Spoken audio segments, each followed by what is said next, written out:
ወዶችዬ $270 የከፈልኩበትን ጸጉር ላሳያችሁ። በቃ አሜሪካን ሀገር የኢትዮጵያ እናቶች ከአሜሪካን እናቶች ጋር ትገናኙ እምላችሁ ለዚህ ነው።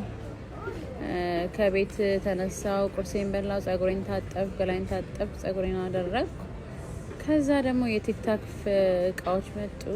እነሱን አስገባብቼ ልጆቼን እህቴ ቤት ድራፕ አድርጌ ጸጉር ቤት ለመሄድ ጉዞ ወደ እህት አለም ቤት። ከዛ እህት አለም ቤት ደረስን።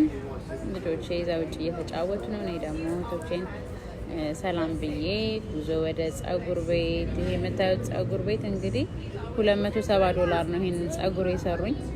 በጣም ቀላል ጸጉር ነው ማለት እኔ ብሩን ወስደውትም ችግር የለውም ነበረ፣ ግን እዛ ለ11 ሰዓት ነው የተቀመጥኩት። እና የኢትዮጵያ እናቶችና የአሜሪካን እናቶች አንድ አይደለንም ስል በምክንያት ነው። ፒምፒሪም ፔሪሪም አትበሉ።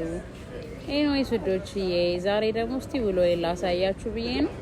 ይሄ እንግዲህ ከሌሊቱ 11 ሰዓት ላይ ቤት ሲነጋ ማለት ነው በኢትዮጵያ። በዚህ ሀገር 5 ተኩል ወደ ቤት የገባው